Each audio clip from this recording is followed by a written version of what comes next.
toute tournée du chef de l'État, c'est du populisme. Non, répondez d'abord à ma question. Non, nous sommes dans une république. Dissel Amoussou a dit que ça va se passer sans populisme. Non, mais écoutez, ça fait 5 ans qu'il a fait cet exercice-là. La dernière fois, c'était en 2020. Et à la sortie, je me souviens, quand il quittait à Djou, il disait, oui, ça y est, je vous ai écouté et je vais me présenter une nouvelle fois. Alors qu'il avait dit qu'il ferait un mandat unique, que c'est une exigence morale, quelle que soit l'issue de la réforme, que même si les députés rejetaient, lui, à titre personnel, il fera un mandat unique. Il fait une tournée, il dit, bon, je vous ai écouté, je me représente. 5 ans après, il remet ça. Ça n'a rien à voir avec une résistance. Vous voulez dire que c'est une décision politique. On s'apprête à autre chose? Politique et populiste. La République. Vous craignez quoi, Rémi Choubaly? Non, moi je n'ai rien à craindre. Vous craignez que les populations puissent s'appeler, le chef de l'État a un nouveau mandat? Moi, je ne suis pas chef de l'État et je n'aspire pas à le devenir. Je ne suis pas son concurrent. Moi, je ne risque rien, il n'y a aucun problème. Mais qu'est-ce qui vous gêne si cette tournée est teintée de populisme? La vérité vous gêne? Si je dis que ce qui est, je ne parle que de faits. Je ne suis pas dans le commentaire. Je vous ai dit, il a fait ça il y a 5 ans. Bon, après, c'était pour aller en campagne, un an après. Est-ce qu'il veut faire pour préparer la campagne un an après? J'en sais rien. Mais je dis que, bon, depuis la dernière tournée il y a 5 ans, il n'est plus reparti. Pourtant, il a fait plein de promesses, il a payé plein d'engagements. Je ne sais pas s'il les a respectés. Bon. Et puis, je vous dis, nous sommes en République. Ça dit que tout est organisé. Le chef d'État, en temps réel, sait très bien ce qu'il a à faire pour influencer la vie des populations. Et il n'a pas à faire de tournée, c'est ça? Il empêche, sa réforme sur la décentralisation empêche les populations de s'exprimer et de se choisir leur chef. C'est lui qui désigne désormais les SE, les chefs de quartier et tout le reste. Mais c'est la loi qui lui en donne le droit, non? Mais je n'ai pas dit que c'est mauvais. Je vous présente des faits. Si c'est faux, quelque part, vous dites non, là c'est faux. C'est pas comme ça se passe. Si c'est vrai, c'est pas. Donc, et on a dit que les préfets font annuellement, ça, la loi l'a prévu, annuellement, une tournée des communes relevant de leur circonscription administrative et il devrait pouvoir lui rendre compte de son représentant sur le terrain. Et puis c'est pas le chef de l'État qui agit, il a une politique qui enclenche un mécanisme. Je ne crois pas que c'est à la fin de son mandat qu'il va revoir la politique et pour changer quoi que ce soit. Donc, vous voulez dire que c'est pas utile qu'il se rende sur le terrain dès avril prochain, si c'est pour aller dire au revoir aux populations. Non, mais pour échanger avec les citoyens, présenter le bilan, recueillir leurs doléances, ajuster également les politiques, non, pourquoi pas? Oui, après que ces populations aient désigné des élus locaux pour les diriger et que lui, il soit passé par-dessus eux, par des lois, bien entendu, d'autres initiatives pour les remplacer. Ils n'ont plus la possibilité. Je ne sais pas s'il va parcourir 500 et quelques arrondissements. Ou déjà même les 77 communes, je ne sais pas comment il peut arriver à faire ça. Donc ils vont choisir un échantillon, échanger avec, et si c'est ça, aller au contact de la population, je trouve que moi je n'en trouve pas la pertinence. Maintenant c'est lui le chef de l'État, il est en politique, il fait de la politique, il connaît ses objectifs, il connaît ses ambitions, il sait là où il va. Et si cette tournée rentre dans ses rêves, dans ses visions, dans ses objectifs, tant mieux. Rémi Choubaly n'en trouve pas la pertinence. Dissel Amoussou, est-ce que c'est opportun pour le chef de l'État de se déplacer? Si par exemple récemment on a vu ces lieutenants sur le terrain se donner à ce même exercice, les partis politiques de la mouvance, c'était même jusqu'aux confins de nos villages pour le même exercice. Actuellement, les ministres conseillers sont sur le terrain également, pratiquement pour le même exercice. C'est un exercice absolument pertinent. C'est un exercice éminemment politique, mais c'est un exercice qui n'est pas du tout populiste. C'est un exercice qui ne donne pas lieu aux inaugurations, aux poses de première pierre, aux messes de remerciement, à ceci, à cela. On ne verra pas Patrice Talon en train de remuer les galettes dans l'huile sur le feu. On ne le verra pas aller remuer le gari comme son prédécesseur sur le feu. On ne verra pas ces choses-là. Soulever des bébés? Soulever des bébés ou faire ci, faire ça. Et donc, vous voyez, c'est un exercice de reddition de comptes. C'est un exercice, parce que ce qu'on oublie, la gestion de l'État à la place qu'occupe aujourd'hui le président Patrice Talon n'est pas la même chose que la gestion au niveau des élus locaux. Le chef de l'État a été élu au suffrage universel. Voyez-vous, et sur une liste uninominale. Voyez-vous, il est le seul responsable. Et la constitution de notre pays, n'est-ce pas, lui donne le pouvoir de donner l'orientation de la gestion publique de notre pays. À partir de ce moment, lorsque tu ne diriges pas des troupeaux, que c'est des hommes que tu diriges, qui t'ont donné leur quitus pour aller exercer ce pouvoir-là, tu le rencontres, tu vas les voir. Maintenant, est-ce que il faut aller les voir tous les week-ends? Mais ces lieutenants l'ont déjà précédemment fait, non? Vous parlez de quel lieutenant? Les partis de la mouvance étaient sur le terrain récemment, non? Figurez-vous ils ont fait l'étape des communes, l'étape des arrondissements, l'étape, les étapes suivantes et tout ça. Les Béninois n'ont pas élu les partis. Les Béninois n'ont pas élu les ministres. Les Béninois n'ont pas élu les ministres conseillers. Les Béninois ont élu à la tête du Bénin, monsieur Patrice Athanas Guillaume Talon. C'est ça la différence. Il ne faut pas faire de l'amalgame. Et c'est lui qui leur doit des comptes. Voyez-vous, que les ministres fassent ceci, que les maires fassent autre chose, que les élus, les SE, tout ce qu'on veut. Ça n'empêche pas le chef de venir en appui. C'est même une obligation, un devoir moral d'abord, d'aller rendre compte à quelqu'un qui t'a donné mandat. Écoutez, nous nous sommes convenus de ceci sur la base de tel programme. Vous m'avez élu, vous avez composté mon billet. Je suis allé. Voilà là où je suis, n'est-ce pas, dans tout ce que j'ai promis, dans les réalisations de mon programme. Écoutez, ce pan reste en chantier. C'est en cours avec un suivi rigoureux. Ceci, hélas, je ne pourrai pas le faire, je n'ai pas pu le faire, et en voici les raisons. C'est humainement le minimum qu'on puisse demander à quelqu'un qui est en mission, si tant est qu'on considère la gestion de la chose publique comme une mission républicaine. Voyez-vous. Alors, au-delà de cela, toutes les autres considérations, pour moi, constituent de l'amalgame, de la mauvaise foi, des railleries, l'effort de tout peindre en noir, et donc moi je ne réponds pas à cela. Vous dites que ça va manquer, il n'y aura pas de populisme. Je voudrais vous poser cette question avant de demander à Rémi Choumadé de réagir. Nous sommes à un moment, à un an des élections générales. Ne va-t-il pas profiter peut-être pour baliser le terrain à son dauphin? Peut-être il ne le fera pas comme son prédécesseur, peut-être le faire de façon beaucoup plus élégante.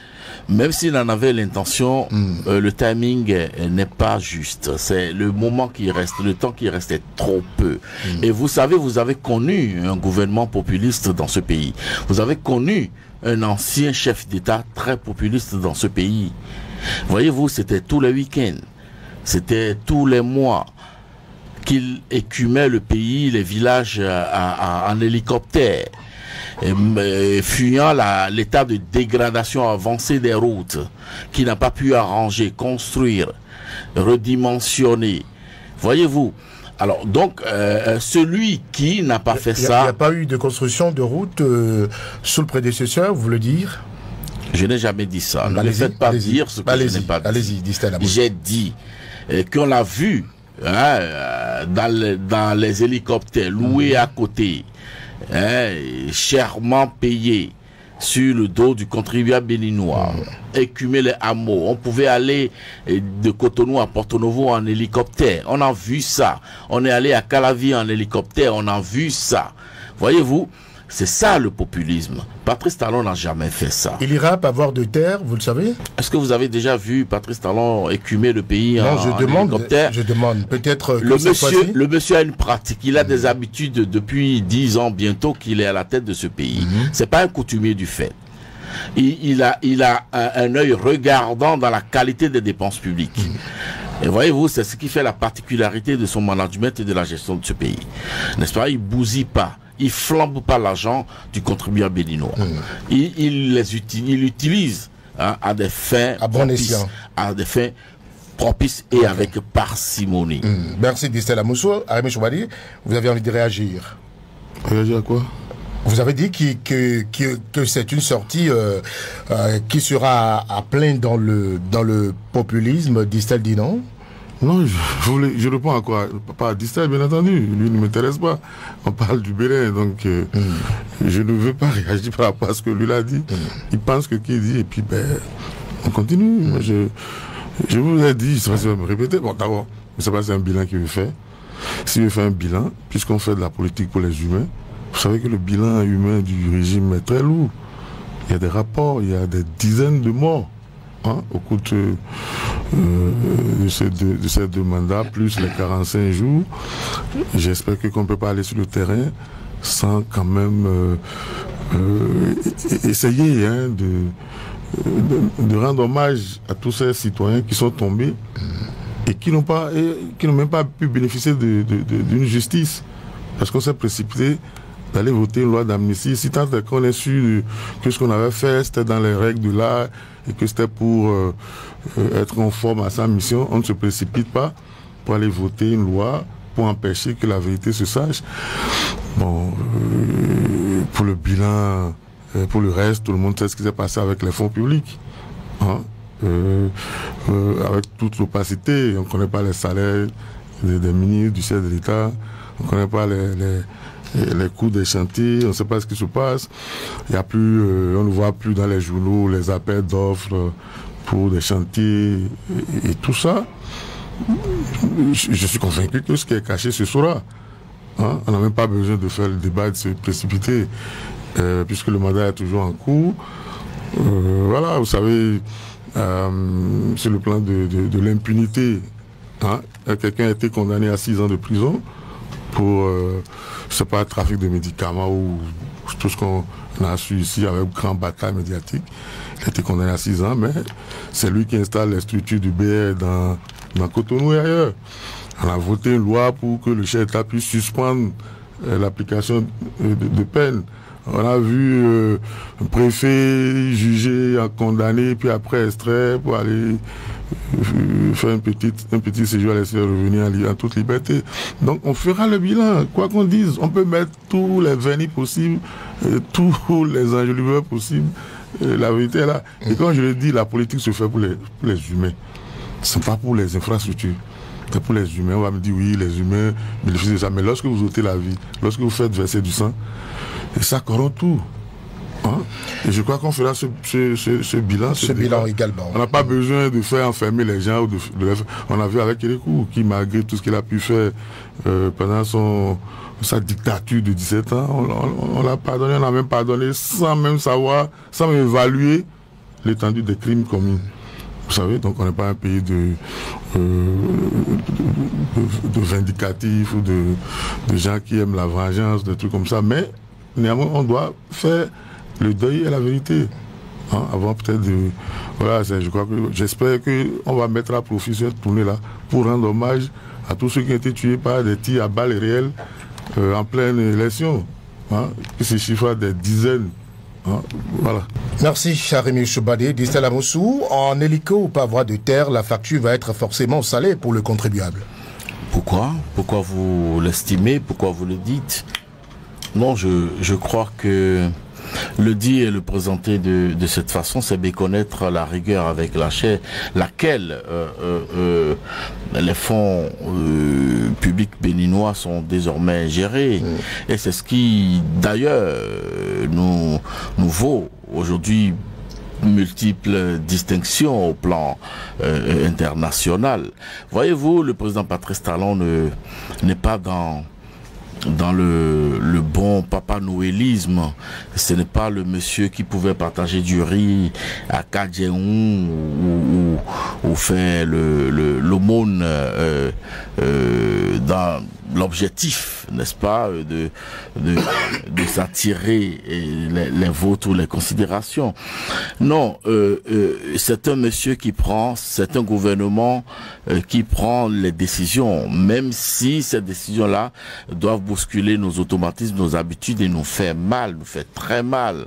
Voyez-vous, c'est un monsieur qui ne connaît pas le langage de l'impunité, et tout le monde le sait, en instaurant la criette à la suite des autres prédécesseurs. Hein. On a connu des marches blanches ou vertes, on a connu la commission Antika Djaï, on a connu le faire rendre gorge, on a connu tout ça. Chaque gouvernement essaye d'inventer la solution par rapport à l'impunité. Le président Patrice Talon a inventé la criette, oui. Il nous a dit que la vue de la gendarme, la peur du gendarme, le début marque le début, n'est-ce pas, de la sagesse. Écoutez, le mal, corruption, le mal, mauvaise gestion, le mal, mauvaise gouvernance à la peau dure dans tous les pays au monde, voyez-vous. Et donc, le président Patrice Talon a proposé cette solution. Est-ce que c'est une solution efficace? Et on va évaluer après. On va évaluer, et certainement après lui, celui qui viendra ou va pérenniser cette solution ou va proposer une autre. Voyez-vous, et donc moi je dis, la logique ici, pour le président Patrice Talon, le gouvernement et tous les partis politiques qui l'accompagnent, c'est rendre compte. Parce que rien ne se fait. Aujourd'hui, la vitalité de notre économie, l'amélioration de notre cadre de vie se fait, n'est-ce pas, avec tous les Béninois. Lorsque vous avez acheté un sachet de Pure Water, c'est que vous avez contribué à la chose. Et à partir de ce moment-là, vous avez le droit, n'est-ce pas, de savoir ce qui se fait si bien en votre nom. De connaître les salaires, non, des ministres du PR, combien par exemple va coûter la tournée programmée, là. Vous voulez mon avis par rapport au salaire? Si vous voulez mon avis, je vous le donnerai. Non, c'est vous qui avez dit qu'on a le droit de savoir si on contribue. Alors, nous sommes dans un écosystème, nous sommes dans un environnement, nous sommes dans une sociologie, nous sommes dans une culture. Je ne sais pas si votre épouse à la maison connaît votre salaire. Je ne sais pas si vos enfants à la maison connaissent vos salaires. Et pourtant, ils en ont le droit. Si vous répondez à cette question, vous avez ma réponse. Mais bien sûr, mon épouse connaît mon salaire, mais mes enfants le savent, ils savent dans quelle fourchette. Ils savent que vous gagnez combien, dites-le aux Béninois. Non, s'il vous plaît, je vous le dirai. Ah, pourquoi vous rebuffez? Mais pourquoi vous voulez que je le dise ici? Alors pourquoi vous voulez que je dise le salaire de ministre à l'antenne? Dites-la Lamoussou. Non, écoutez. Je pose les questions ici, vous n'avez pas le droit de me les poser. C'est moi qui les pose, s'il vous plaît. Dans ce cas, pourquoi vous voulez que un ministre ou moi je vienne dire le salaire d'un ministre à l'antenne? Mais ça doit se savoir, vous l'avez dit. Écoutez, ça se sait dans les milieux où ça peut se savoir. Ça se sait dès lors que nous sommes dans une gestion rigoureuse. Et lorsque vous allez taper à la bonne porte, vous aurez la bonne réponse. Merci, Distel Amoussou. On va continuer avec le cadre de concertation de l'opposition qui était récemment face à la presse en Assemblée générale. Le cadre s'est récemment penché sur la situation politique et institutionnelle actuelle du Bénin. En Assemblée générale, disais-je, les forces politiques de l'opposition ont dénoncé ce qu'elles appellent tentative de faire accepter l'idée d'un troisième mandat et exiger du pouvoir, exiger que le pouvoir de Patrice Talon garantisse la liberté d'association et des réunions. Nous allons suivre le reportage de Hakim Lamidi à propos. Cette conférence de presse du cadre de concertation des forces politiques de l'opposition a été précédée d'une assemblée générale extraordinaire, une occasion pour les membres d'examiner la situation politique et institutionnelle du pays. C'est Expérience TB, deuxième coordonnateur du cadre, qui a lu la déclaration. Depuis plusieurs semaines, une campagne orchestrée par les proches du pouvoir tente d'imposer dans l'opinion publique l'idée absurde d'un troisième mandat. Nous voulons être clairs et sans ambiguïté. Il n'existe aucune possibilité d'un troisième mandat ou d'un troisième mandat déguisé. Point final. Ce débat n'a aucun fondement juridique ou politique. Notre Constitution a tranché cette question et il est totalement inutile et irresponsable de chercher à en faire un sujet de discussion. Le cadre déploie également la politique de 2 poids 2 mesures qui prévaut dans la classe politique. Expérience TB. Il est inacceptable que ceux qui appellent à violer la Constitution soient libres de s'exprimer alors que ceux qui défendent la démocratie sont réprimés. Nous assistons à une politique du 2 poids 2 mesures où l'on protège ceux qui prônent l'illégalité et où l'on persécute ceux qui demandent le respect des lois. C'est également l'occasion pour les membres d'apporter des réponses aux différentes questions abordées par les hommes des médias. Eugène Azatassou, coordonnateur du cadre de concertation des forces de l'opposition, se prononce sur la question de l'audit du fichier électoral. Le comité de pilotage a été mis en place et c'est le comité de pilotage qui gère l'audit d'un bout à l'autre. C'est évident qu'ils ne peuvent pas le gérer en faisant des tapages. Ils ont la charge de recruter les techniciens qui doivent faire l'audit et de surveiller la conduite de l'audit. Et évidemment, il y aura des recommandations. Nous sommes en contact avec eux. Nous suivons ces audits. Tout va bien. Il y aura des recommandations à la suite de l'audit. Le comité de pilotage sera chargé de suivre la mise en place, la mise en œuvre des recommandations.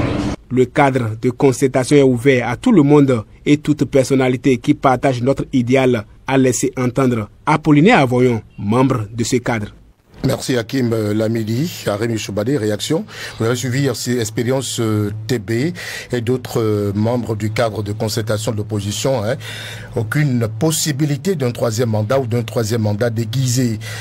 Ils se sont exprimés sur la politique de 2 poids 2 mesures. Ils disent que ceux qui appellent à violer la Constitution sont libres d'agir alors que ceux qui défendent la démocratie sont réprimés. Ils ont fait ce qu'ils ont à faire. Je sais pas. Non, ils ont exprimé des positions de principe par rapport à leur engagement politique. Je ne sais pas ce qu'il a dit là-dessus, mais pour par rapport au 3e mandat, je pourrais même dire enfin. Parce que jusque-là, c'est le gouvernement seul qui organise son débat sur le 3e mandat. On en a parlé largement ici. C'est le gouvernement qui en parle, qui dément, qui organise des faits, qui tendent à le faire croire. Et jusque-là, les autres acteurs politiques étaient restés un peu passifs sur le sujet. Enfin, ils se sont prononcés. Ça fait évoluer le débat général. Sinon, on n'entendait qu'un son de cloche. On a vu l'histoire du FA organisée par le gouvernement, puis après les interprétations, les démentis du gouvernement. Et donc, c'était resté un peu un débat, si vous voulez, un peu déséquilibré. Il fallait entendre ceux qui ne sont pas en phase avec le gouvernement s'exprimer là-dessus. Je peux même dire qu'ils n'ont pas été assez disserts sur le sujet. C'est vrai, peut-être qu'ils avaient peut-être beaucoup de sujets à évoquer. Il y avait beaucoup d'intervenants également. Je crois qu'on en a entendu au moins près de 3 ou 4. Mais il semble qu'il y a encore en réserve. Le reporter a dû les simplifier, si vous voulez. Donc peut-être à cause de ça, ils n'ont pas beaucoup insisté sur le sujet du 3e mandat. Voilà. Donc je ne sais pas ce qu'il a dit par rapport à leur positionnement. Ils sont contre, ils l'ont exprimé. Ça fait relancer le débat.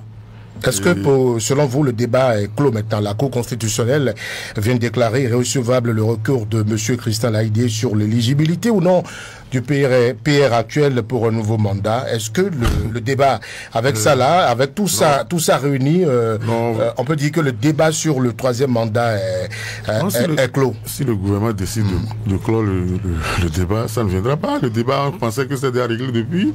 S'il n'y avait pas eu les signaux qu'on a vus où le débat, le gouvernement lance le débat, dément, lance le débat. Si on n'en était pas arrivé là, personne n'allait revenir sur ça. Vous avez vu que on déplorait un peu le silence des opposants parce qu'ils pensaient que justement que le débat était clos, mais à la lueur les choses. Je vous avais dit que la Cour constitutionnelle n'avait même pas à étudier la requête du CLAID qui suggère de lui offrir un exemplaire de la Constitution et de lui demander de faire un exercice de lecture, de compréhension et de revenir. Tout simplement pour expliquer ce qu'il a compris lui-même, plutôt que de passer le temps à lui expliquer ce qui est évident. Donc ça dépend du gouvernement de savoir si le débat est clos ou pas, puisque c'est lui qui a intérêt à en parler régulièrement, ou ses partisans. Hein, je crois qu'il y a même des initiatives qui s'observent. Il y a des juristes pro-gouvernement, si on veut le dire, puisque c'est eux qui viennent dire que le troisième mandat est possible. Je crois que l'heure est passé, je ne sais pas si c'est votre émission ou ailleurs, pour dire qu'il n'appartenait pas aux députés de dire ce qu'ils sont mis dans la Constitution. Donc, je crois que pour qu'on arrête le débat, il faut que le gouvernement décide d'arrêter le débat. Tant qu'il va continuer à trouver les formules pour jeter ça, pour jeter l'affaire du troisième mandat. Le gouvernement n'en a jamais parlé, dit Salam. Si. Le FA, c'est le gouvernement qui a organisé la manifestation au cours de laquelle on a consulté le FA. Vous avez suivi le porte-parole du gouvernement. Vous dites que le gouvernement n'en parle pas. Alors, vous dites que le gouvernement n'en parle pas, vous dites encore que c'est le porte-parole du gouvernement en parle. C'est ça que vous dites. Vous avez suivi, par rapport à ce que vous dites, c'est le gouvernement qui a organisé le débat, enfin, la manifestation au cours de laquelle on a agité l'histoire du troisième mandat. Et le gouvernement lui-même est venu pour démentir. Et en plus de ça, vous avez des supporters du régime qui ne se cachent pas pour lancer le débat du troisième mandat. C'est eux qui ont commencé par lancer le débat du troisième mandat. Vous pouvez dire les supporters du régime, non, pas le gouvernement en lui-même. Non, vous avez parlé vous-même du porte-parole du gouvernement qui en a parlé. Qui a démenti. Oui, mais c'est pas pour en parler. C'est pour en parler. Il a démenti une manifestation que eux-mêmes ont organisée. Je vais faire comprendre. D'accord, je vais prendre l'avis de... Donc dès qu'ils seront prêts à abandonner ce sujet, le sujet sera clos. Mais quand il y aura des partisans qui vont continuer à agiter le dossier, on sera toujours dans cette polémique-là tout le temps. Distel Amoussou, troisième mandat déguisé, le cadre de concertation de l'opposition s'est exprimé là-dessus. Ils ont dit leur mot également par rapport à la politique de 2 poids 2 mesures. Votre réaction? Je ne sais même pas ce que vous appelez cadre de concertation de l'opposition.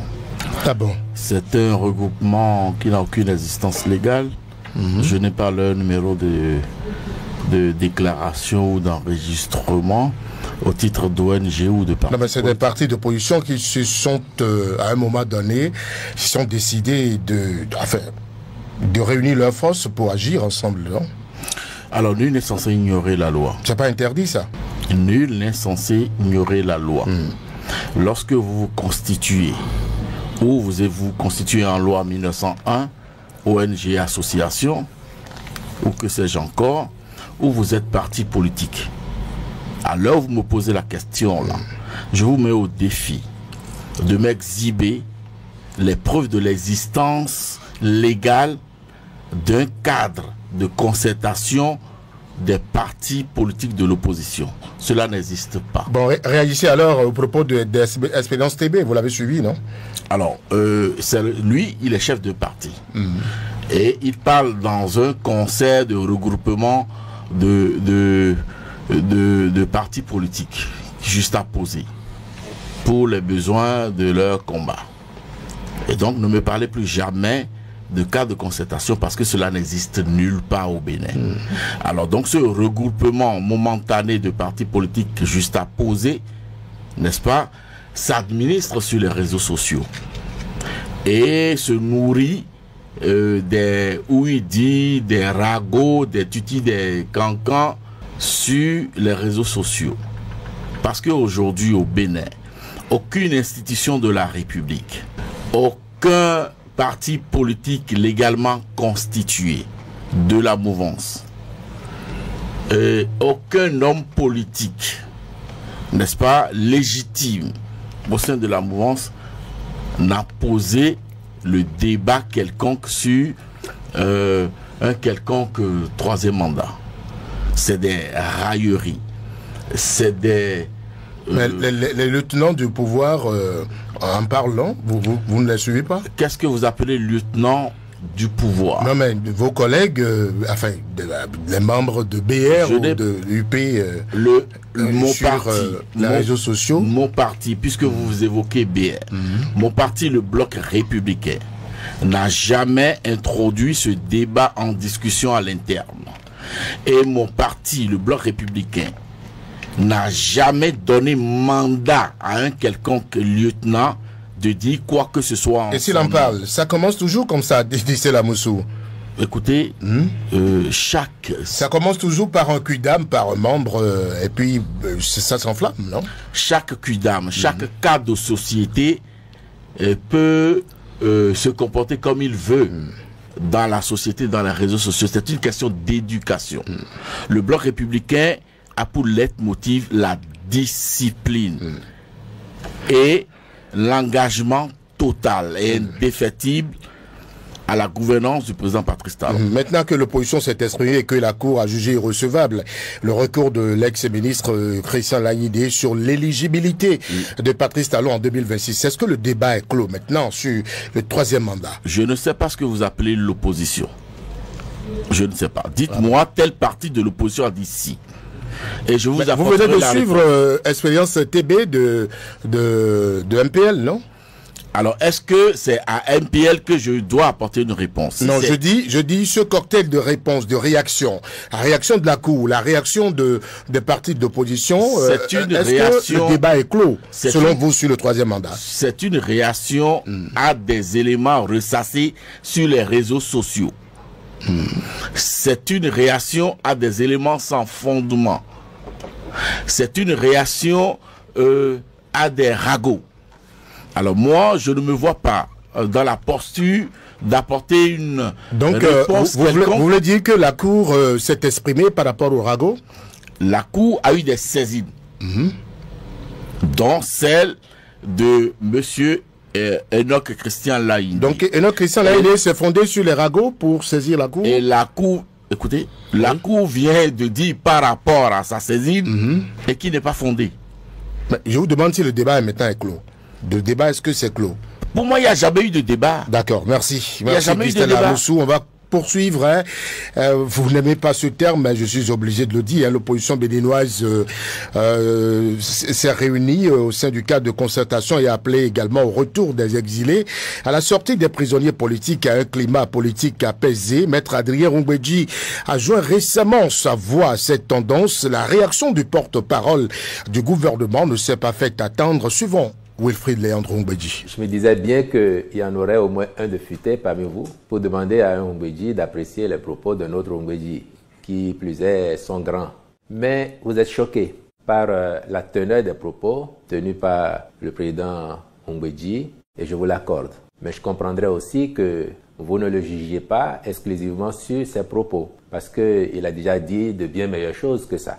C'est lui par ailleurs qui avait indiqué déjà que la situation dans laquelle se trouvait ce Bénin-là nécessitait des réformes audacieuses, des réformes qu'il fallait avoir le courage d'homme d'État d'engager afin donc de le redresser.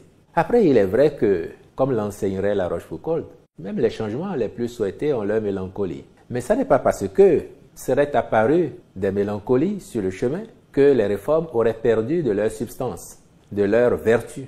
Vous avez été choqué à juste titre parce que, au regard de l'ampleur de la transformation positive que connaît notre pays aujourd'hui, on peut s'interroger sur le timing, sur les objectifs d'une telle réaction. J'ai dit, je vous accorde d'être choqué. Dans tous les cas, c'est que cela rassure les uns et les autres que le pays est une belle démocratie qui fonctionne et que même quand on est de la mouvance, on peut à un moment ou à un autre dire ce que l'on pense. Après, il faut bien que cela soit bien justifié et tienne dans le contexte.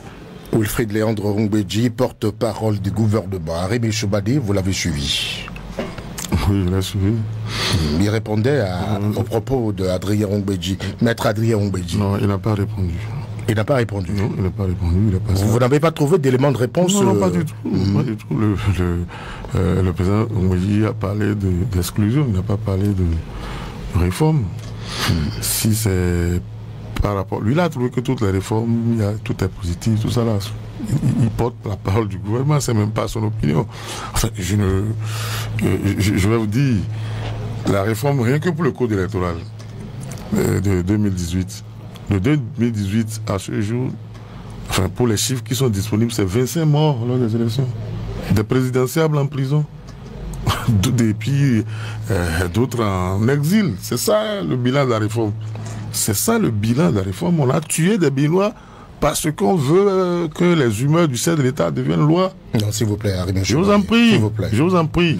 Donnez-moi les mots. Si vous pensez qu'un mot est mal placé, vous le remplacez. Non, pas le mot peut-être trop fort, non? Quoi, non? Quoi, qu'est-ce que c'est faux? Moi, vous le dites, vous voulez me mettre en porte-à-faux avec le chef d'État. Moi, j'ai pas d'appréciation à donner, mais je vous dis des faits. Pourquoi vous ne vous intéressez pas aux faits? C'est ça la réforme. Lui, il dit que c'est positif. Le gouvernement pense que la réforme est positive. Mais il y a les résultats de la réforme. Il y a des Béninois qui sont morts, ou bien ça ne vous dit rien. Parce que quand on le dit, vous savez ce qu'on vous parlez de quelle réforme? Puisqu'il y en a le code électoral. Je parle que que du code électoral. Je parle du code électoral et les gens sont en prison. Des présidentiables, des gens qui sont positionnés pour être candidats et qui sont retrouvés en prison. Des gens qui ont marché pour dire non, on ne va pas prolonger le mandat du chef d'État de 45 jours, 5 ans, c'est 5 ans. On les a mis en prison. Par contre, d'autres disent il faut 3e mandat, on ne leur dit rien. Il y a d'autres qui sont en exil. On dirait que ce n'est pas des Béninois. Je voudrais même voulu que vous fassiez des plateaux sur ce bilan humain-là. Sur les morts, il y a des rapports qui existent. La Commission des droits de l'homme des Nations Unies là. Vous avez des reportages. Vous avez la commission du Maître Baparapi qui a fait une discussion. Donc, revenons au propos de Wilfried Léon. Ah, mais oui, si vous voulez protéger les chefs d'État par rapport aux Béninois qui sont décédés, qui ont souffert de cette réforme. Quel intérêt ai-je à protéger? C'est vous qui savez. Revenons au propos de Wilfried Léon. Non, je vous dis qu'il n'a pas répondu. Moi, je dis qu'il n'a pas répondu. Ok, vous avez estimé qu'il n'a pas répondu. D'accord.